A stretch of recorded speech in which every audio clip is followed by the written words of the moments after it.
Samori Touré, le lion du Mandingue. Il naît vers 1830 dans la région de Minignan, actuelle Côte d'Ivoire, au sein de l'ethnie malinké. Très jeune, Samori Touré est témoin d'une injustice tragique. Sa mère est capturée par des marchands d'esclaves. Il jure alors de ne jamais être l'esclave de quiconque, ni de laisser son peuple tomber dans la servitude.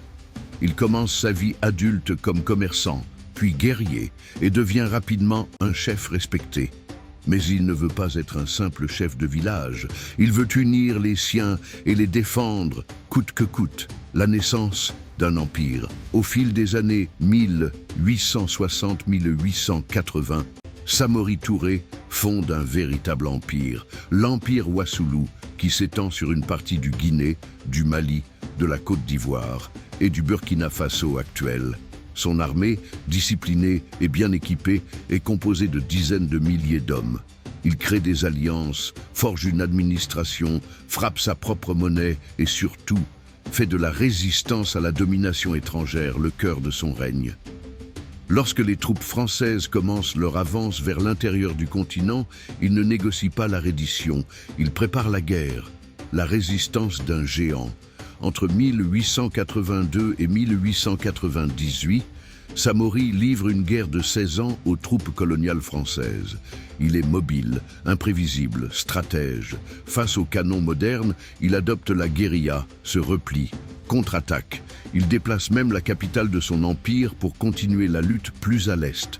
Il dit « Je préfère la liberté dans la brousse à la soumission dans la ville ». À plusieurs reprises, il inflige de lourdes défaites aux colonisateurs. Il devient une légende vivante dans toute l'Afrique de l'Ouest. Son peuple le suit, car il incarne la dignité, la ténacité et la foi dans la liberté. La fin de la guerre, pas de la légende. En 1898, trahi, affaibli, épuisé, Samori est capturé.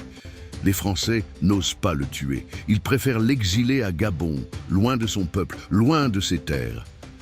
Il y meurt en 1900, digne et debout jusqu'au bout. L'héritage d'un roi libre. Samori Touré n'a peut-être pas arrêté la colonisation, mais il a montré que résister n'est pas vain. Il a semé une graine dans les cœurs de millions d'Africains.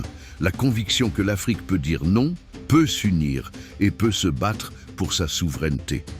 Aujourd'hui encore, son nom est vénéré.